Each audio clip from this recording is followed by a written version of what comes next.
జూబ్లీహిల్స్ ఉప ఎన్నిక అన్ని పార్టీలకు అగ్ని పరీక్షగా మారింది. ఇది చావో రేవో అనేటువంటి రీతిలో ఇక్కడ ఉప ఎన్నిక జరుగుతున్నటువంటి పరిస్థితి కనిపిస్తుంది. సో జూబ్లీహిల్స్ అంటే పేరుకు మాత్రమే జూబ్లీహిల్స్, కానీ ఇక్కడ దాదాపుగా 80% పైగా బస్తీవాసులు ఉన్నారు. సో కేంద్ర మంత్రి కిషన్ రెడ్డి గత ఎన్నికల్లో ఇక్కడ ఎంపీగా గెలిచారు, ప్రస్తుతం కేంద్ర మంత్రిగా ఉన్నారు. సో ఆయనే అన్నీ తానే ఇక్కడ అభ్యర్థిని గెలిపించుకునేటువంటి బాధ్యతలను భుజాన వేసుకున్నారు. ప్రస్తుతం ఎన్నికల ప్రచారంలో భాగంగా ఏబిఎన్ ఆంధ్రజ్యోతితో మాట్లాడేందుకు కిషన్ రెడ్డి మనతో ఉన్నారు. కిషన్ రెడ్డి గారు, very good morning. Congress party అభ్యర్థి గెలిస్తే ఇవన్నీ కూడా రద్దు అవుతాయి అనేటువంటి రీతిలో ముఖ్యమంత్రి మాట్లాడుతున్నారు, పార్టీ అభ్యర్థులు మాట్లాడుతున్నారు. సాధ్యమైనట్లా? ఇది ఎక్కడ కూడా సాధ్యం కాదు. ఎందుకంటే దీంతో ప్రభుత్వం మారదు. కాబట్టి ప్రభుత్వం మారినప్పుడు ఆ రకమైనటువంటి ప్రకటనలు చేయడం అంటే రేవంత్ రెడ్డి గద్దె దిగిపోతాడని, జూబ్లీహిల్స్ ఓడిపోతే కాంగ్రెస్ పార్టీ రేవంత్ రెడ్డి గద్దె దిగుతాడని చెప్తున్నాడో నాకు అర్థం కాలేదు.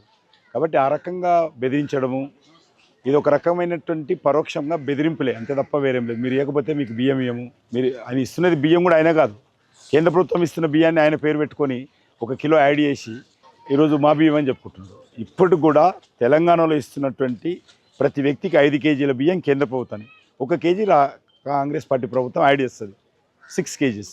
కానీ మీరు చెప్పండి, ఇప్పుడు తెలంగాణలో బీజేపీ అధికారంలో లేదు, తెలంగాణలో అధికారం ఉంది కాంగ్రెస్ పార్టీ. ఈ ఉప ఎన్నికలో బీజేపీ గెలిస్తే ముఖ్యంగా జూబ్లీహిల్స్ నియోజకవర్గ ప్రజలకు ఒనగూరేటువంటి లాభం ఏంటి? అసలు ఏం జరుగుద్ది? ఖచ్చితంగా ఇప్పుడు ఇన్ని రోజులు ఏం లాభం జరిగిందని అడుగుతున్నాను. గతంలో 10 సంవత్సరాల పాటు బీఆర్ఎస్ పార్టీ ఎమ్మెల్యే ఉన్నారు, మళ్ళీ వాళ్ళ ప్రభుత్వం కేసీఆర్ గారు ఉన్నారు. మరి జూబ్లీహిల్స్కి జరిగింది ఏందో చెప్పాలి. ఎందుకంటే అంతకుముందు 10 సంవత్సరాలు కాంగ్రెస్ పార్టీ, వైఎస్ 2004 నుంచి 14 నుంచి బీఆర్ఎస్ పార్టీ, మళ్ళీ ఇప్పుడు కాంగ్రెస్ పార్టీ. ఇటు సైడ్ తీసుకుంటే కుకుట్పల్లి డెవలప్మెంట్ అయింది, ఇటు సైడ్ తీసుకుంటే షేర్లింగపల్లి అద్భుతంగా డెవలప్మెంట్ అయింది, ఇటు సైడ్ ఖైరతాబాద్ నిజమైన జూబ్లీహిల్స్ బంజారాహిల్స్ డెవలప్మెంట్ అయింది, ఇటు సైడ్ సనత్ నగర్ డెవలప్మెంట్ అయింది. మధ్యలో ఒక జూబ్లీహిల్స్ మాత్రమే మరి చాలా అడుగు తీసి అడుగు పెట్టలేనటువంటి పరిస్థితి. ఎక్కడ చూసినా డ్రైనేజ్ ఓవర్ఫ్లో అవుతుంది, ఎక్కడ చూసినా రోడ్లు గుంతలు పడ్డటువంటి పరిస్థితి, వీధి లైట్ వెలగని పరిస్థితి, తాగునీరు స్వచ్ఛంగా రానటువంటి పరిస్థితి. 1 బస్తీ 2 బస్తీలు కాదు, అనేక రేమత్ నగర్ తీసుకున్నా, బోడబండ తీసుకున్నా, యూసుగూడ తీసుకున్నా, ఎర్రగడ్డ తీసుకున్నా, షేక్పేట్ తీసుకున్నా, అన్ని కాన్స్టిట్యున్సీల పరిస్థితి ఇది. మరి ఈ రకంగా ఉన్నప్పుడు వాళ్ళేం పొడిచారని కాంగ్రెస్ పార్టీ బీఆర్ఎస్ పార్టీ అధికారంలో ఉన్న రోజులు ఏం చేశారు? కాబట్టి వాళ్ళు చేయలేదు. కాబట్టి ఖచ్చితంగా ఈరోజు భారతీయ జనతా పార్టీ పోరాటం చేసి చేయిస్తుందని. సెకండ్, మీరు చెప్పండి, ఇప్పుడు బీజేపీ కేంద్రంలో అధికారంలో ఉంది, కానీ రాష్ట్రంలో కాంగ్రెస్ పార్టీ ఒకే విషయం చెప్తుంది. ఎన్నికల్లో ఒక్క జూబ్లీహిల్స్లోనే దాదాపుగా ఇప్పటి వరకు 2,000 కోట్ల రూపాయల అభివృద్ధి కార్యక్రమాలు జరిగాయి. దాదాపుగా ఒక 20,000 రేషన్ కార్డులు ఇచ్చాం. దీపం ఈ 500 రూపాయలకు సబ్సిడీ సిలిండర్ కింద 25,000 మందికి లబ్ధిదారులు ఉన్నారు. అలానే 200 యూనిట్ల కరెంట్ కూడా ఇక్కడ దాదాపుగా 40,000 కుటుంబాలకు వస్తుంది అని చెప్తున్నారు. ఇది కాంగ్రెస్ పార్టీ పొరపాటు పడుతున్నాడు. ఈ జూబ్లీహిల్స్ చేసి ఉంటాడు. ఈ నిజమైన జూబ్లీహిల్స్ బస్సు ఖాళీలు ఉన్నాయా, అక్కడ 20,000 కోట్లు ఖర్చు పెట్టుంటారు, అటు కాదు. సో మొత్తం మీద కిషన్ రెడ్డికి ఈ ఎన్నిక చాలా కీలకం, ఎందుకంటే ఇది మీ లోక్సభ సెగ్మెంట్ లో జరుగుతున్నటువంటి ఉప ఎన్నిక. సో వచ్చేది జిహెచ్ఎంసీ ఎన్నికలు కూడా ఉన్నాయి. ఎట్లా ఒక టెన్షన్ కనిపిస్తుందా? ఏం టెన్షన్, ఎందుకంటే ఖచ్చితంగా మేము గెలవబోతున్నాం. ఇటు కాంగ్రెస్ బీఆర్ఎస్ చెప్తున్నాయి. సో ఇది కాంగ్రెస్ బీఆర్ఎస్ మధ్య పోటీ, బీఆర్ఎస్ సీన్లో లేదు అని చెప్తున్నారు. బీఆర్ఎస్ సీన్లో ఉందా, కాంగ్రెస్ సీన్లో ఉందా, రేపు ఎన్నికలు జరిగిన తర్వాత పోటీ తెలుస్తుంది. సో కానీ ఇక్కడ బీసీ అభ్యర్థిని కాంగ్రెస్ పార్టీ బరిలోకి దింపింది. దాదాపుగా 1,50,000కి పైగా బీసీ ఓటర్లు ఉన్నారు. సో మరోవైపు మైనారిటీకి సంబంధించిన ఓటర్లు కూడా ఇక్కడ కీలకం. అజారుద్దీన్కి మంత్రివర్గంలో కూడా తీసుకున్నారు. సో ఇవన్నీ కూడా కాంగ్రెస్ పార్టీకి ఒక పాజిటివ్ ఫ్యాక్టర్గా మారవా? నెగటివ్ ఫ్యాక్టర్ ఉంది వాళ్ళకు. ఇప్పుడు వాళ్ళకు మైనారిటీస్లలో వ్యతిరేకత ఉంది. అజారుద్దీన్ 2 సంవత్సరాల క్రితం పోటీ చేశాడు, మా పార్టీ తరఫున దీపక్ పోటీ చేశాడు, మేము అదే అభ్యర్థికి ఇచ్చాము. వాళ్ళు ఎందుకు మార్చారు? మీకు మైనార్టీ మీద ప్రేమ ఉంటే ఎందుకు మార్చారు? నెంబర్ 1. మీకు మైనార్టీలో ప్రేమ ఉంటే గత 2 సంవత్సరాలుగా ఎందుకు మంత్రివర్గంలో తీసుకోలేదు? ఏం చేశారు? 2 ఇయర్స్ మైనార్టీ లేనటువంటి గవర్నమెంట్ నడిపారు. మళ్ళీ ఈరోజు కూడా అదే ఎలక్షన్స్ వస్తే మైనార్టీకి ఇవ్వలేదు. ఓట్ల కోసం మళ్ళీ అదే వ్యక్తిని మళ్ళీ మంత్రివర్గం చేశారు. ఇవన్నీ కూడా ప్రజలు గమనిస్తున్నారు. ప్రజలంతా అమాయకులు. నేను ఒక్కనే తెలివైనోన్ని, మా పార్టీ ఒకటే చాలా గత 130 సంవత్సరాలుగా పార్టీ పెట్టినప్పటి నుంచి స్వాతంత్రం వచ్చినప్పుడు మేము ప్రజలను పిలిచియోలం చేస్తున్నాం అనుకుంటే పొరపాటు. ప్రజలు చాలా తెలివైన. సో ఈ జూబ్లీహిల్స్లో మైనారిటీ ఫ్యాక్టర్ కానీ బీసీ ఓటర్ ఫ్యాక్టర్ కానీ పనిచేయదంటారు. ఎక్కడ ఇప్పుడు ఇక్కడ ఉన్నటువంటి పరిస్థితుల్లో ఈరోజు కాంగ్రెస్ పార్టీ ఫెయిల్యూర్స్, గతంలో బీఆర్ఎస్ ఫెయిల్యూర్సే. ఎందుకంటే ఇక్కడ ఒక డబుల్ బెడ్రూమ్ వెళ్ళాయి 10 సంవత్సరాల అధికారం ఉన్నటువంటి బీఆర్ఎస్ పార్టీ కేసీఆర్, ఒక్క సింగిల్ బెడ్రూమ్ ఇవ్వలేదు. అదేవిధంగా ఇక్కడ ఏ రకమైనటువంటి డెవలప్మెంటల్ యాక్టివిటీ జరగలేదు. ఇవన్నీ ఎప్పుడో జనరల్గా జరిగినాయి. అసలు ఒరిజినల్ జూబ్లీహిల్స్ కాన్స్టిట్యున్సీలో డెవలప్మెంట్ జరగలేదు. సో మొన్నటి వరకు మీరు అంబర్పేట నియోజకవర్గానికి పరిమితమయ్యారు. ఇప్పుడు కేంద్ర మంత్రిగా ఈ సికింద్రాబాద్ లోక్సభ సెగ్మెంట్లో ఉన్నారు. సో మీకేమనిపిస్తుంది ఈ జూబ్లీహిల్స్ కాన్స్టిట్యున్సీ కనుక చూస్తే బీజేపీ గెలిస్తే సో ఇమ్మీడియట్గా చేసేటువంటి బెనిఫిట్స్ ఏంది ఇక్కడ ఓటర్స్? మేజర్గా రోడ్లు, డ్రైనేజీ ప్రధానమైనటువంటి సమస్యలు స్థానికంగా. ఆ రకంగా చూస్తే నాట్ ఓన్లీ జూబ్లీహిల్స్, మొత్తం హైదరాబాద్ సిటీలో కూడా ఈ విషయంలో దృష్టి కేంద్రీకరించాల్సిన అవసరం ఉంది. ఎందుకంటే హైదరాబాద్ నుంచి మనకు రాష్ట్ర ప్రభుత్వానికి 70% పైగా రెవెన్యూ వస్తుంది. రాష్ట్ర ప్రభుత్వానికి వచ్చేటువంటి ఆదాయం, అందులో 5% కూడా సిటీ మీద ఖర్చు పెట్టరు. ఇక్కడ ఆల్మోస్ట్ 30 to 35% పాపులేషన్ హైదరాబాద్లో ఉంటుంది. డైలీ ఒక 15 లక్షల మంది వచ్చిపోతుంటారు. ఇది ఒక కాస్మోపాలిటన్ సిటీ. ఈరోజు పరిస్థితి ఏంటంటే 2 సంవత్సరాలుగా వీధి లైట్లు వేయలేనటువంటి పరిస్థితుల్లో ఆర్థిక సంక్షోభంలో జిహెచ్ఎంసీ ఉంది. కాబట్టి ఇవన్నీ కూడా మార్చాల్సినటువంటి అవసరం ఉంది. దీనిపైన దృష్టిని కేంద్రీకరించాల్సినటువంటి అవసరం ఉంది. తప్పకుండా రానున్న రోజుల్లో హైదరాబాద్ను రక్షించుకోవాలి. ఈరోజు మనం చూస్తూ ఉన్నాము ట్రాఫిక్ సమస్య ఏ రకంగా పరిష్కారమైందో, ఈ డ్రైనేజ్ సమస్య ఏ రకంగా ఉందో. కాబట్టి దీనిపైన ఒక సమగ్రమైనటువంటి కార్యాచరణ ప్రణాళిక రూపొందించి కాంప్రమైజ్ కాకుండా ఈ డెవలప్మెంట్ కోసం పనిచేయాలి. సో కంటోన్మెంట్లో కాంగ్రెస్ గెలిచింది కాబట్టి అక్కడ 4,000 కోట్ల రూపాయల అభివృద్ధి కార్యక్రమాలు జరుగుతున్నాయి. ఇదే జూబ్లీహిల్స్లో కాంగ్రెస్ని గెలిపిస్తే 10,000 కోట్ల రూపాయల అభివృద్ధి కార్యక్రమాలు జరుగుతాయని చెప్పి కాంగ్రెస్ పార్టీ హామీ ఇస్తుంది. కాంగ్రెస్ పార్టీ హామీలను ఎవరు నమ్ముతున్నారా? ఎవరన్నా ఒక్కరన్నా కాంగ్రెస్ పార్టీ ఏదైనా హామీ ఇస్తే హామీ అమలు అవుతుందని ఎవరైనా తెలంగాణలో నమ్ముతున్నారా? ఈరోజు ఏ ఒక్క నిరుద్యోగి అయినా నమ్ముతున్నాడా? ఏ ఒక్క మహిళ నమ్ముతున్నదా? ఏ ఒక్క కాలేజీ విద్యార్థి నమ్ముతున్నాడా? ఏ ఒక్క రైతు నమ్ముతున్నాడా? ఏ రైతు కూలీ నమ్ముతున్నాడా? ఏ కార్మికుడు నమ్ముతున్నాడా? ఎంతమందిని మోసం చేశారు మీరు? ఇచ్చిన 2 సంవత్సరాలు అయిపోయింది, ఇంకా మీరు నమ్మంటే ఎట్లా ఈ ఎలక్షన్స్లో? కానీ మీ మీద ఒక ప్రధానమైనటువంటి ఆరోపణ ప్రధానంగా బీఆర్ఎస్ నుంచి కాంగ్రెస్ పార్టీ నుంచి వస్తుంది. సో కిషన్ రెడ్డి ఈ లోక్సభ సెగ్మెంట్కి ఎంపీ, కేంద్ర మంత్రి, ఎస్పెషల్లీ ఇక్కడ ఎన్నికలు జరుగుతున్నాయి. కానీ హైదరాబాద్కు కిషన్ రెడ్డి చేసింది ఏమీ లేదనేటువంటి ప్రచారాన్ని వాళ్ళు చేస్తున్నారు. నేను చేయాల్సిన పనులు అన్నీ చేస్తాను. నేను ఎప్పుడో బ్రిటిష్ వాళ్ళు కట్టిపోయినటువంటి, నిజాం కట్టిపోయినటువంటి రైల్వే స్టేషన్స్ అన్ని కూడా కొత్తగా కడతా ఉన్నాను. 720 కోట్లతోటి సికింద్రాబాద్ రైల్వే స్టేషను ఈరోజు శంషాబాద్ ఎయిర్పోర్ట్లో కడతా ఉన్నాను. 46% పనులు పూర్తి అయిపోయినాయి. వచ్చే సంవత్సరం 2026లో అది ప్రధానమంత్రి చేతుల మీదనే భూమి పూజ చేశాము. అది మళ్ళీ దాన్ని డెడికేట్ చేస్తాం. Nampally railway station government of India చేయాల్సిన పనులు 350 కోట్లతో ప్రధానమంత్రి గారు స్వయంగా భూమి పూజ చేశాడు. అది కూడా మన ఎయిర్పోర్ట్ లాగా వస్తుంది. అదేవిధంగా బేగంపేట ఎయిర్పోర్ట్ కట్టాము, డెడికేట్ చేశాము. బేగంపేట అద్భుతంగా కట్టాము. చెల్లపల్లి రైల్వే స్టేషన్ కట్టాము, ఎయిర్పోర్ట్ చేసాము. హైటెక్ సిటీ రైల్వే స్టేషన్ కడతా ఉన్నాము. అదేవిధంగా రీజనల్ రింగ్ రోడ్డు నేను తెచ్చినది, కాంగ్రెస్ లేకపోతే బీఆర్ఎస్ కాదు. రీజనల్ రింగ్ రోడ్డు మన సౌత్ ఇండియా పార్టు మంజూరు అయిపోయింది, అది రాబోతుంది. అదేవిధంగా సైన్స్ సెంటర్స్ కానీ అనేక రకాల డెవలప్మెంటల్ యాక్టివిటీస్ హైదరాబాద్లో జరుగుతూ ఉన్నాయి, తెలంగాణలో జరుగుతున్నాయి. ఈరోజు రైల్ మ్యానుఫ్యాక్చరింగ్ నేను కష్టపడి నేను తీసుకొచ్చాను. ఈరోజు అదే కాకుండా అనేక మన కాకతీయ టెక్స్టైల్ పార్క్ దేశంలో 7 ఇస్తే మనకు ఒకటి తీసుకొచ్చాను నేను. అదేవిధంగా ఇండస్ట్రియల్ పార్క్ దేశంలో 11 వస్తే మనకు ఒకటి తీసుకొచ్చాను నేను. కాబట్టి ఏదో గాలికి మాట్లాడేస్తే అంటే పైసలు తెచ్చి రేవంత్ రెడ్డికి పైసలు తెచ్చి కేసీఆర్ చేతికి ఇవ్వం. ఇదైతే పక్కా. మేము పైసలు తీసుకొచ్చి చెక్కిచ్చి అయ్యా నువ్వు ఖర్చు పెట్టని చెప్పం. సో ఈ జూబ్లీహిల్స్ ఉప ఎన్నిక అనేటువంటి ఒక సాధారణ ఉప ఎన్నిక, అంటే రొటీన్గా వచ్చేటువంటి ఉప ఎన్నికలాగానే ఉప ఎన్నిక. కానీ ఎందుకు మీరు కార్పెట్ బాంబింగ్ అంటారు? బీఆర్ఎస్ వాళ్ళేమో 60 మందిని దింపారు, కాంగ్రెస్ వాళ్ళేమో ఒక డివిజన్కి 2 మంత్రులను పెట్టారు, 4 ఎమ్మెల్యేలను పెట్టారు. ఎందుకు ఈ స్థాయిలో దీని ఒక కురుక్షేత్ర సంగ్రామంగా మార్చి జనాలను ఎందుకు కన్ఫ్యూజ్ చేస్తున్నారు? జనాలు ఏం కన్ఫ్యూజ్ కావడం లేదు, జనాలు బాగానే ఉన్నారు. మేము మొదటి నుంచి కూడా ఇప్పుడు కూడా మేము పెద్ద కార్యక్రమాలు కూడా డోర్ టు డోర్ క్యాంపెయిన్ మీద దృష్టిని కేంద్రీకరిస్తున్నాం. అదే ప్రచారం చేస్తుంది తప్ప మేము పెద్ద సభలు ఏం పెట్టలేదు. సో మొత్తం మీద అంటే బీజేపీకి చాలా కీలకం. ఎందుకంటే కాంగ్రెస్ పార్టీ సిట్టింగ్ సీటు కాదు, బీజేపీ పార్టీ ప్రస్తుతం అధికారంలో లేదు. కానీ బీజేపీకి వచ్చే బల్దియా మీద కాషాయపు జెండా ఎగరేయాలంటే ఖచ్చితంగా ఇక్కడ గెలవాల్సిందే. ఎట్లయినా ఇది గెలుస్తాం, అది గెలుస్తాం, అదేం దాంట్లో డౌట్ ఏం లేదు. 2 ఎలక్షన్స్ గెలుస్తా అంటారు. తెలంగాణ ప్రజలు కాంగ్రెస్ను చూశారు, బీఆర్ఎస్ను చూశారు. ఒక్కసారి భారతీయ జనతా పార్టీకి అధికారం ఇవ్వాలని అందరూ ఆలోచించుకుంటున్నారు. ఇది ఎక్కడ వెళ్ళినా కూడా జూబ్లీహిల్స్ ఇదే చర్చ. సార్ జూబ్లీహిల్స్ గెలుతురు కానీ ఖచ్చితంగా మీరు తెలంగాణలో అధికారం రావాలనేటువంటి ఆకాంక్ష ప్రజల్లో ఉంది. కాంగ్రెస్ ప్రధానంగా ఒక ఆరోపణ చేస్తుంది బీజేపీ మీద. సో ఇది బీజేపీ బీఆర్ఎస్ మధ్య ఒక అండర్స్టాండింగ్ ఉంది, అందుకే అభ్యర్థిని చాలా లేట్గా అనౌన్స్ చేశారు. సో బీఆర్ఎస్ను గెలిపించేందుకోసం బీజేపీ పరోక్షంగా సాయం చేస్తుంది అని చెప్తున్నారు. బీఆర్ఎస్ బీజేపీ ఎందుకు కలుస్తుందండి? మీరు కలిశారు. కాంగ్రెస్ ప్రభుత్వంలో బీఆర్ఎస్ నాయకుడు మాజీ ముఖ్యమంత్రి, కేంద్రంలో మంత్రి ఉన్నాడు. ఇదే బీఆర్ఎస్ నాయకుడు హరీష్ రావు కాంగ్రెస్ మంత్రివర్గంలో తెలంగాణలో హైదరాబాద్లో మంత్రిగా పనిచేశారు. అనేక ఎలక్షన్స్లో కలిసి పనిచేశారు. ఈయన కాంగ్రెస్లో ఉన్నటువంటి నాయకుడే కేసీఆర్ గారు.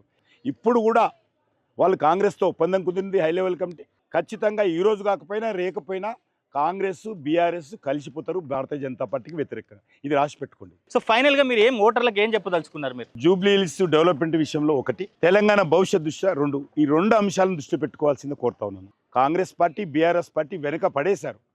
కనీస సౌకర్యాలు లేకుండా ఈరోజు తిరుగుతూ ఉంటే అక్కడ ఉన్నటువంటి ప్రజలు దుర్గంధంలో, డ్రైనేజ్ నీళ్ళల్లో, మరి గుంతలు పడ్డ రోడ్లలో, వీధి లైట్ వెలిగినటువంటి అంధకారంలో జూబ్లీ హిల్స్ బస్తీ ఉన్నది. ఈరోజు కాంగ్రెస్ పార్టీ ఇంకోసారి గెలిచినా, బీఆర్ఎస్ పార్టీ ఇంకోసారి గెలిచినా, ఇప్పుడు 12 లక్షల కోట్లు అప్పైంది, ఇంకో 12 లక్షల కోట్లు ఎవడని ఇస్తే తెచ్చుకుంటారు, తింటారు తప్ప తెలంగాణ డెవలప్మెంట్ కాదు, తెలంగాణకు భవిష్యత్తు ఉండదు. కాబట్టి ఈరోజు ఆంధ్రప్రదేశ్ ఆదర్శంగా తీసుకుంది. ఏ రకంగా నరేంద్ర మోడీ గారు చంద్రబాబు నాయుడు కలిసి వీరి డెవలప్మెంట్ ట్రాక్ మీద పెట్టి తీసుకుపోతున్నారో ఈరోజు తెలంగాణలో కూడా ఆ రకమైనటువంటి నాయకత్వం అవసరము. ఆ నాయకత్వం ఈరోజు టీఆర్ఎస్ ఇవ్వలేదు, వాళ్ళకి అవకాశం లేదు. ఆ నాయకత్వం కాంగ్రెస్ ఇవ్వలేదు, అవకాశం లేదు. కానీ ఏపీ తరహా కూటమి రాజకీయం ఇక్కడ జరగబోతుందా? ఇక్కడ టీడీపీ జనసేన మీకు ఏమైనా సపోర్ట్ చేస్తుందా? తప్పకుండా వాళ్ళు ఎన్డీఏలో భాగస్వాములుగా ఉన్నారు కాబట్టి వాళ్ళ యొక్క సహాయ సహకారాలు మాకు ఉంటాయి. థ్యాంక్ యూ కిషన్ రెడ్డి గారు. సో మొత్తం మీద కిషన్ రెడ్డి గారు దాదాపుగా ఈ ఎన్నికలను ఆయన తన భుజస్కంధాల మీదనే వేసుకున్నారు. ఖచ్చితంగా డబుల్ ఇంజిన్ సర్కార్ రానున్న రోజుల్లో తెలంగాణలో ఖచ్చితంగా వస్తుందంటారు. దానికి జూబ్లీ హిల్స్ ఉప ఎన్నికే నాంది పలుకుతుందని చెప్పేసి అంటున్నారు.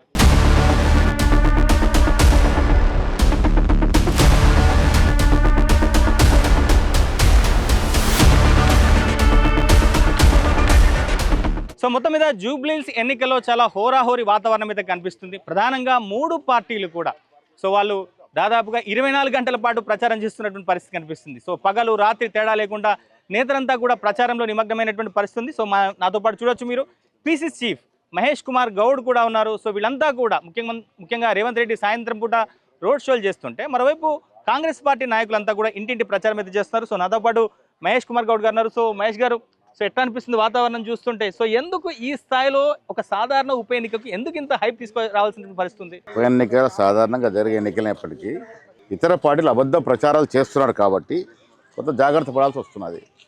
ఇలా కాంగ్రెస్ పార్టీ అధికారంలోకి వచ్చిన తర్వాత జూబ్లీ ఇస్తున్నటువంటి 80% పేద ప్రజలకి రేవంత్ రెడ్డి గారు ఇస్తున్నట్టు సంక్షేమం అందుతూ ఉంది. ఇలా సన్న బియ్యం అనేది ఒక చరిత్రాత్మక కార్యక్రమం. యావత్ దేశంలో ఏ రాష్ట్రంలో కూడా లేని విధంగా బీదవాడు కూడా నాణ్యమైన బువ్వ తినాలి అని, మనం తినే అన్నం వాళ్ళు తినాలని ఆ రైస్ ఇస్తూ ఉన్నాం. అది ప్రజల్లో బాగా నాటుకుపోయి ఉంది. అదేవిధంగా ఉచితంగా బస్సు వల్ల మహిళకి, సాధారణ మహిళకి 4 నుంచి 5 వేల రూపాయలు ఆదా అవుతా ఉంది. దాంతో 10 ఏళ్ళు ఊరిచి ఒక్క రేషన్ కార్డు ఇవ్వలే టీఆర్ఎస్ ప్రభుత్వం. ఇలా 40 లక్షల రాష్ట్రంలో రేషన్ కార్డులు ఇస్తే యూసుఫ్ కూడా లాంటి ప్రాంతంలో కానీ జూబ్లీస్ నియోజకవర్గంలో వేల సంఖ్యలో రేషన్ కార్డులు దొరికినాయి. రేషన్ కార్డు వల్ల బీదవాడి జీవితంలో చాలా మార్పులు వస్తాయి. అదే కాకుండా ఇవాళ 200 యూనిట్ లోపు కరెంట్ వాడుకున్నటువంటి ఇల్లు కొన్ని వేలున్నాయి ఈ జూబ్లీస్ నియోజకవర్గంలో. ఇవన్నీ కూడా లబ్ధి, అంటే పేదవాడి జీవితాల్లో మార్పు రావాలనే ఉద్దేశంతో కాంగ్రెస్ ప్రభుత్వం అధికారంలోకి వచ్చిన వెంటనే ఇలాంటి కార్యక్రమాలు ఉన్నాయి. ఇంత గొప్ప సంక్షేమం ఈ దేశం మొత్తం ఏ రాష్ట్రంలో అందట్లే. దానివల్ల ఇక్కడ బీద ప్రజలు సంతృప్తిగా ఉన్నారు. దానికి తోడు రేపు అధికారంలో ఉన్న పార్టీ రేపు గెలిస్తే జూబ్లీ హిల్స్ నియోజకవర్గం అన్ని నియోజకవర్గాలు సమానంగా అభివృద్ధి అవకాశం ఉంటుంది. నవీన్ యాదవ్ అనే వ్యక్తి నిరంతరం ప్రజలుండే వ్యక్తి, పిలిస్తే పలికే వ్యక్తి, యువకుడు, రేపు చలాగ్గా పనిచేస్తే నియోజకవర్గం అభివృద్ధి చెందుతున్న ఒక ఆశ ప్రజలు ఉంది. కాబట్టి డెఫినెట్గా కాంగ్రెస్ పార్టీ ఎన్ని చెప్పినా, కొన్ని ఛానల్ హైర్ చేసుకొని అబద్ధ ప్రచారాలు, అబద్ధ సర్వేలు చేయించినా కాంగ్రెస్ పార్టీకి దోకా లేదు. ఈ నియోజకవర్గంలో మంచి మెజారిటీతో గెలుస్తారు. సో ప్రభాకర్ గారు, ప్రధానంగా ఇక్కడ బీసీ ఓటర్లు చాలా కీ ఫ్యాక్టర్గా మారబోతున్నారు. ఎందుకంటే మైనారిటీలు 140,000 మంది ఉంటే బీసీలు దాదాపుగా 130,000 మందికి పైగా బీసీలు ఉన్నారు. సో ఇప్పటికే మీరు బీసీ రిజర్వేషన్లకు సంబంధించి అసెంబ్లీలో మీరు బిల్లు తీసుకొచ్చినప్పటికీ కూడా కోర్టులో అది వెనక్కిపోయినటువంటి పరిస్థితి కనిపిస్తుంది. దీని ప్రభావం సో ఈ జూబ్లీ హిల్స్లో ఏమైనా ఉంటుందా? సో ఎన్నికలు అన్నప్పుడు అనేక రకాల ఫ్యాక్టర్స్ ఉంటాయి. అది కూడా అందులో పార్ట్ ఆఫ్ ఇష్యూ. మేము 2 సంవత్సరాలుగా అభివృద్ధి చేసిన అంశాలు కావచ్చు, భవిష్యత్తులో 3 సంవత్సరాలు అధికారంలో ఉన్న పార్టీగా అభివృద్ధి చేస్తామనే విశ్వాసంతో మొన్నటి జరిగిన ఉప ఎన్నికలు కంటోన్మెంట్లో కాంగ్రెస్ని గెలిపించారు. ఇక్కడ కూడా జూబ్లీ హిల్స్లో అదే పద్ధతులు గెలిపిస్తారు. ఈరోజు భారతీయ జనతా పార్టీ టీఆర్ఎస్ కలిసి కాంగ్రెస్ని ఎదుర్కోవడానికి వాళ్ళు ఒక స్ట్రాటజీ చేసుకుంటూ ఉన్నారు. కిషన్ రెడ్డి గారు స్థానిక ఎంపీ, మంత్రి, వాళ్ళ అభ్యర్థికి 10,000 ఓట్లు వస్తాయా ఛాలెంజ్ చేసి అడుగుతూ ఉన్నారు. ఇలా బాగా మాట్లాడుతూ ఉన్నారు, బియ్యం నిలుస్తూ ఉంటా ఉన్నారు. మేము వేరే ఓట్లు కూడా రావంటారా? ఛాలెంజ్ చేస్తున్నా, అడగమని. డిపాజిట్ కూడా రాదంటారా? 10,000 ఓట్లు వస్తాయని అడగమంటున్నారు కదా. మీరు ఈ రాష్ట్రానికి అన్యాయం చేస్తూ ఉన్నారు, ఈ రాష్ట్రం మీద వివక్ష చూపెడతా ఉన్నారు. అధికారంలో కాంగ్రెస్కి ఉన్నది కాబట్టి ఇది ప్రజలకు తెలిసి కానీ అర్థమైపోయింది. కాంగ్రెస్ పార్టీ ఇటు కేంద్ర ప్రభుత్వ పథకాలు లేదా కేంద్ర ప్రభుత్వం నుంచి వచ్చేటువంటి గ్రాంట్స్ ని ఖర్చు పెడుతూ కూడా కేంద్ర ప్రభుత్వాన్ని విమర్శ మళ్ళీ చెప్పి కేంద్రం ఎవరు ఫెడరల్ సిస్టంలో భారత రాజ్యాంగంలో కేంద్ర రాష్ట్ర సంబంధాల్లో ఇది డ్యూటీ, బాండెడ్ డ్యూటీ. నేను రూపాయి పన్ను వసూలు చేస్తే నాకు 30 పైసలు తిరిగిస్తున్నాను, కేంద్రానికి రూపాయి ఇస్తే ఇలా ప్రతి పైసా మాది కూడా ఉంది, తెలంగాణ ప్రజలది. లేదా భిక్షం ఇస్తున్నట్టు మాట్లాడితే ఎట్లా మీరు? ఊరికే అడిగినా కొద్దీ సన్న బియ్యం గురించి చెప్తారు, పథకాల గురించి చెప్తారు. Your duty. వివక్ష జరుగుతుంది, తెలంగాణకు రావాల్సిన నిధులు వస్తలేవని మళ్ళీ చెప్తా ఉన్నా. రమ్మని ఇదే కృష్ణపాంత్ పార్కులో ఆయన ఇచ్చే ఈ చేసులు దేశంలో 29 రాష్ట్రాలకు ఇచ్చేది నార్మల్గా రొటీన్. నువ్వు అద్దన్నా ఆగది, నువ్వు ఆపినా ఆగది, అది రావాల్సిందే. ఏం ప్రత్యేకంగా తీసుకొచ్చినావు, ఏం ప్యాకేజీ తీసుకొచ్చినావు? ఇలా మెట్రో ఫేస్కి తీసుకొచ్చినావా, లేకపోతే ఏ కార్యక్రమం హైదరాబాద్ అర్బన్ డెవలప్మెంట్ ప్రభాకర్ గారు ఒక్క విషయం చెప్పండి. ఇప్పుడు జరుగుతుంది కేవలం ఒక ఉప ఎన్నిక మాత్రమే, ఒక కాన్స్టిట్యున్సీకి జరుగుతున్న ఉప ఎన్నిక. సో దీంట్లో గెలిచినా ఓడినా అసలు జరిగేది ఏముంటుంది? ముఖ్యంగా జూబ్లీహిల్స్ నియోజకవర్గ ప్రజలకు జరిగేది ఏముంటుంది? ఎందుకంటే 2 సంవత్సరాలు మీరు అధికారంలో ఉన్నారు. నవీన్ గారు అసలు ఉప ఎన్నికల సంస్కృతిలో అభ్యర్థిని నిలబెట్టద్దు, ఆ సాంప్రదాయాన్ని బ్రేక్ చేసింది టీఆర్ఎస్ పార్టీ. గతంలో చనిపోయిన కుటుంబ సభ్యులకు ఇచ్చేటువంటి సాంప్రదాయాన్ని బ్రేక్ చేసి ఇలా సానుభూతి గురించి మాట్లాడతారు, లేకపోతే ఉప ఎన్నికలకు ప్రాధాన్యత అని ఎందుకు మార్చినారండి? ఆనాడు పీజేఆర్ గారు చనిపోతే ఎందుకు అభ్యర్థిని మీరు పెట్టినరు? ఇవాళ మేము ఏకగ్రీవ సాంప్రదాయ పద్ధతి గతంలో అనేక ఎన్నికలు జరిగినాయి, మీకు తెలియదా? భర్తలు చనిపోతే నారాయణఖేడ్లో కావచ్చు, లేకపోతే మీకు పాలేరులో కావచ్చు, జరిగిన ఉప ఎన్నికలలో మీరు అక్కడ వెనుక వారి సత్యమని 70 సంవత్సరాలను నిల్చున్నది. అప్పుడు రాలేదే గుర్తు, ఇప్పుడు మాట్లాడుతూ ఉన్నారు. అన్నీ మాట్లాడితే డైవర్షన్ పాలిటిక్స్, ఓటు రోడ్ చోరీ అంటారు, లేదు ఇంకొకటి మాట్లాడతారు. అరే మీరు ఇక్కడ 10 ఏళ్ళు మున్సిపల్ అడ్మినిస్ట్రేషన్ మినిస్టర్, గవర్నమెంట్ మీది, ఇవాళ ఈ గల్లులు చూస్తూ ఉంటే ఇటువంటి జూబిలీస్ ఈ కాన్స్టిట్యూన్సీ ఇట్లుందా అని మేము ఆశ్చర్యపోతా ఉన్నాం.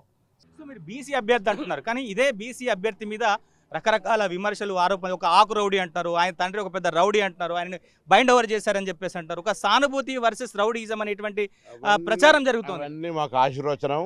మా యొక్క టాలెంట్, మా క్యాండిడేట్ యొక్క పాజిటివ్ యాప్టిట్యూడ్ తోటి ఎదుటి వాడు భయపడి బ్లేమ్ చేయడానికి ప్రయత్నం చేస్తా ఉన్నాడు. So Naveen Yadav educated, highlight. Jubilee Hills election అంశం మీద మాట్లాడాలి, అభ్యర్థిని అసోసియేషన్ చేసే పరిస్థితి ప్రయత్నం చేయడం, ఆయన మీద మొత్తంగా ఏదో కుట్ర చేసే మేమేం మాట్లాడతలేము. కానీ 10 సంవత్సరాల కింద బుల్డోజర్ రాజకీయం జూబిలీహిల్స్ ఎవరు తీసుకొచ్చారో తెలుసు అందరికీ, ఇక్కడ ప్రజలకు. ఎవరినోని హరాస్మెంట్ చేసిర్రు, ఎన్ని కేసులు పెట్టారు, సొంత పార్టీ వాళ్ళు కూడా ఎదుట నోరు ఇప్పే పరిస్థితి లేనటువంటి. నేను ఎన్నడూ కూడా ప్రజాస్వామ్యంలో చాలా సంవత్సరాల పాలిటిక్స్లో ఉన్నా. ఈ జూబిలీహిల్స్ ఉన్న నియంతృత్వం నేను ఎక్కడ చూడలే. ఆ పార్టీ వ్యక్తులను కూడా నాకు జమాయించకపోతే 100 కేసులు చూస్తారండి, పోలీసు రమ్మని చర్చ పెడతారు. ఇక్కడ ఈ ఎన్నికల్లో కాంగ్రెస్ ఓడిపోతే, కాంగ్రెస్ కు డిపాజిట్ కు రాకపోతే, కాంగ్రెస్ కు డిపాజిట్ రాకపోతే ప్రభుత్వం కూలిపోతుంది అనేటువంటి రీతిలో కేటీఆర్ మాటలు మాట్లాడారు. కేటీఆర్ గారు పగడ్డ కాలాలు మానేయాలి. నిజంగా ప్రజల్లో ఆదరణ ఉంటే పార్లమెంట్ ఎన్నికల్లో 0 సీట్లు ఎందుకు వస్తాయి? అమ్ముకోలే మీ ఓట్లు. ఓటు చోరు ఎక్కడ జరిగింది? బీజేపీకి ఓట్లు అమ్ముకున్న చరిత్ర మీది. 8 మంది పార్లమెంట్ సభ్యులు ఎట్లా గెలిచారు? మీ ఓట్ల వల్ల కదా. ఆ రుణం తీసుకున్న భాగంలో కిషన్ రెడ్డి పాపం బల్పంగాడు తిరుగుతుంది, పార్టీలో తిరుగుతూ ఉన్నాడు. బీఆర్ఎస్ కోట్లేండి, బీఆర్ఎస్ కోట్లేండి అని. బీజేపీ అంటలేడు. అందుకే మళ్ళా ఛాలెంజ్ చేస్తున్నా. కిషన్ రెడ్డి స్థానిక ఎంపీ, మంత్రి 10,000 ఓట్లు తెచ్చుకోమని ఛాలెంజ్ చేసి కేసీఆర్ తోటి కుమ్ముక్కై మ్యూచువల్ పాలిటిక్స్ చేసుకుంటూ ఎవరికి చెప్తున్నారు? ఎవరు చెవులో పువ్వు పెడుతున్నారు? మీరే పెద్ద పువ్వు గుర్తు పట్టుకొని అందరు చెవులో పువ్వు పెడతారా? స్థానికంగా సమస్యలు పరిష్కరిస్తా ఉన్నాం. నేను చనిపోయిన వ్యక్తుల గురించి ఐ డోంట్ వాంట్ క్రిటిసైజ్, కానీ ఇక్కడ జరిగినటువంటి అరాచకం ఏదైతే ఉందో అది నేను మొదటిసారి చూస్తా ఉన్నా, ఇంత నియంతృత్వ పోకడలు. సో కాంగ్రెస్ పార్టీ 2 ఏళ్ళు అధికారంలోకి వచ్చింది. ఇప్పటి వరకు మైనార్టీలకు మంత్రి వర్గంలోకి తీసుకురావాల్సినటువంటి ఆలోచన రాంది. ఈ జూబ్లీహిల్స్ ఎన్నికల సందర్భంగా ఎందుకు గుర్తుకొచ్చింది మీకు? నిజంగా కూడా మా షబీర్ అలీ గారు ఆ రోజు గెలిచుంటే వారు మంత్రి అయ్యేవారు. ఫిరోజ్ ఖాన్ గెలిచుంటే మంత్రి అయ్యేవారు. అజరుద్దీన్ గెలిచినా మంత్రి అయ్యేవారు. దురదృష్టవశాత్తు ముగ్గురు అసెంబ్లీలో మేటి నాయకులు ఓడిపోవడం జరిగింది. ఆ తర్వాత ఎమ్మెల్సీలు ఇచ్చి మంత్రి చేసుకోవాలని కలిసి రాలేదు సమయం. మొన్న కదా ఎమ్మెల్సీ ఇవ్వగలిగినాం. అజరుద్దీన్ గారిని మంత్రివర్గం తీసుకోవాలని హైకమాండ్ 4 నెలల క్రితమే సూచన చేసింది. కానీ ఎమ్మెల్సీలు రాలేదు. ఎమ్మెల్సీలు కాలే. ఎమ్మెల్సీ ఇచ్చిన తర్వాత ఇవ్వాలి. మళ్ళీ 6 నెలల సమయంలో పడ వారు ఎమ్మెల్సీ కావాలి. దానికోసం ఆలస్యమైంది. ఎన్నికల కోసమే ఇచ్చారు. అరే ఇవాళ అజరుద్దీన్ అనేవాడు జాతీయ స్థాయిలో అంతర్జాతీయ ప్రఖ్యాతిగాంచినటువంటి క్రీడాకారుడు. కిషన్ రెడ్డి గారు వారు దేశద్రోహం అంటారు. అంటే బీజేపీకి ఓటేయని ప్రతివాడు దేశద్రోహే. బీజేపీకి ఒత్తాసు వలిగితే దేశద్రోహులు కూడా దేశభక్తులు అయిపోతారు. ఈ రకంగా ఈ దేశంలో ఈ ఫాసిస్ట్ పాలన అనేది మంచిది కాదు. అజరుద్దీన్ గారిని మైనార్టీ తీసుకోవడం, మైనార్టీ చాలా సంతోషంగా ఉన్నారు. ఆనవాయితీగా ఉండింది ఆంధ్రప్రదేశ్ రాష్ట్రంలో కానీ తెలంగాణ 2 మైనార్టీ మంత్రులు ఉన్నారు. ఆ దశగానే అజరుద్దీన్ గారికి అవకాశం ఇచ్చింది పార్టీ. డెఫినెట్గా మైనార్టీలు అజరుద్దీన్కి మంత్రి వేయడం వల్ల చాలా సంతోషంగా ఉన్నారు. సో మొత్తం మీద పొన్నం ప్రభాకర్ గారు మీరు హైదరాబాద్కి ఇన్ఛార్జ్ మంత్రిగా ఉన్నారు. కానీ 2 ఏళ్లలో హైదరాబాద్కు కాంగ్రెస్ పార్టీ చేసిందంటే ఏం చెప్తారు? ప్రధానంగా ఈ ఎన్నికల్లో బీఆర్ఎస్ నుంచి బీజేపీ నుంచి ఒక ప్రధాన విమర్శ ఉంది. సో ఇక్కడ బుల్డోజర్ల సంస్కృతి తీసుకొచ్చారు, హైదరాబాద్ ఇల్లు కూలగొట్టారు తప్ప ఒక రోడ్ వేయలేదు, లేకుంటే రోడ్లు పూడ్చలేదు, లేదా డ్రైనేజ్ చేయలేదు అనేటువంటి క్లియర్ చేయలేదు అనేటువంటి విమర్శలు ఏం చెప్తారు సమాధానం మీరు? 10 సంవత్సరాలుగా కోర హైదరాబాద్కు టీఆర్ఎస్ పార్టీ మున్సిపల్ శాఖ మంత్రిగా ఉన్న కేటీఆర్ గారు ఒక్క పని చేసిన చూపెట్టి కృష్ణాబాద్ పార్క్ రమ్మనండి. ఇన్ఫ్రాస్ట్రక్చర్ పరంగా, డ్రింకింగ్ వాటర్ పరంగా, డ్రైన్ అన్ని రకాలు చేస్తారు. వాళ్ళకి ఎంతసేపు కూడా ఒక బుల్డోజర్ రాజ్యం అంటారు. ఎవరిది బుల్డోజర్ గులగొట్టిర్రు? ఏ పేదోళ్ళదా? ఎన్ కన్వెన్షన్ పల్లం రాజు గారితో గులగొడితే ఎందుకు బాధ కలుగుతుంది వీళ్ళకు? పేదవాడిది ఎక్కడన్నా గులగొడితే చెప్పండి. ఎస్, మూసీలో కొంతమందికి రీహాబిలిటేట్ చేసినాం, పెళ్లి గుడిసెలో పెట్టినాం. ఇప్పుడు కూడా చెప్తున్నాం, ఏ ఒక్కటి కూల్చము, వాళ్ళకు పునరావాసం కింద బురదలో ఉంటే తీసుకొని బయట చేసి వాళ్ళ జీవన స్థితిని మార్చడానికి ప్రయత్నం చేస్తారు. నెంబర్ 2, మూసీ ఇలా మేము కొత్తగా తీసుకురాలే. నువ్వు సుధీర్ రెడ్డిని చైర్మన్ వేసినావు, మాటలకు పరిమితారు, మేము అమలు చేస్తాను. మేము ఎవరిని కూడా ఒక్కరు కూడా వేధించదలుచుకోలేదు. ఎంతసేపు దుష్ప్రచారాల మీద బతకాలనే ప్రయత్నం చేస్తారు. వాస్తవానికి హైదరాబాద్ సంబంధించి నేను అడుగుతాను, 10 సంవత్సరాలు ఒక రేషన్ కార్డు ఇచ్చిరా? ఎవరికి ఇల్లు కట్టించారు? డబల్ బెడ్రూమ్లు ఎవరికి? ఇక్కడ కొన్ని కట్టి షాంపిల్ కట్టేసి ఆనాపల్లి అంటే శ్రీనివాసరావు కోడికూర లాగా ఇది ఎట్లా జరుగుతుంది? మాటలు కోడలు దాడుతుంది. అద్భుతము, బ్రహ్మాండం అనే పదాలు వాళ్ళకు పూర్తి అతికిచ్చి చూపించుకుంటాను. రమ్మంటే ఇలా రేషన్ కార్డులు, పేదలకు 200 యూనిట్ల ఫ్రీ, సన్న బియ్యం, మహిళలు ఉచితంగా బస్ సౌకర్యం, ఊర్లలో ఇందిరమ్మ ఇల్లు కడతాను. హైదరాబాద్లో ప్లేస్ కొరకు ప్రాబ్లం ఉన్నది, ప్లేస్ బరాబర్ ఇల్లు కట్టిస్తాం ఇందిరమ్మ ఇల్లు. ఇక్కడ ఇన్ని పనులు జరుగుతా ఉన్నాయి. మీ ముఖ్యమంత్రి ఎన్నికల ప్రచారంలో ప్రజలని బ్లాక్మెయిల్ చేస్తున్నారు. సో ఒకవేళ కాంగ్రెస్ ఓడిపోతే ఈ పథకాలు ఇవి కూడా రావని చెప్పేసి అంటారు. అధికారంలో ఉన్నది మీరు, ఓడిపోయినా కానీ అధికారంలో ఉన్నది మీరు, ఎందుకు అట్లాంటి కామెంట్ చేస్తున్నారు? వాళ్ళు అంటా ఉన్నారు అట్లా, అది కాదు అని చెప్తా ఉన్నారు. మీకు దానికి కరెక్ట్ క్లారిఫికేషన్ చేసుకోవాలి. చూసాం, సీఎం గారు అన్నారు పథకాలు రద్దు అవుతాయి, రావని చెప్పేసి అన్నారు. రద్దు అయితే హరీష్ రావు ఆ మాట అంటున్నానే మాట చెప్పడం జరిగింది. సీఎం గారు ఏమన్నారంటే, మొన్న ఆటోలో హరీష్ రావు గారు తిరుగుతూ మీరు కాంగ్రెస్కి పోటేస్తే బస్ సౌకర్యం పోతుంది అంటాడు. అరే పిచ్చి పట్టింది ఏమన్నా? బస్ సౌకర్యం మొదలుపెట్టిందే కాంగ్రెస్ పార్టీ, రేషన్ కార్డులు ఇస్తుందే కాంగ్రెస్ పార్టీ. ఇవాళ వారు 10 ఏళ్ళు ఏదైతే చేయలేదో అది మేము చేసి చూపిస్తూ ఉన్నాం. ఇవన్నీ కూడా నిరాటకంగా సాగాలంటే ఎవరికి ఓటేయాలి? కాంగ్రెస్ పార్టీకి కదా.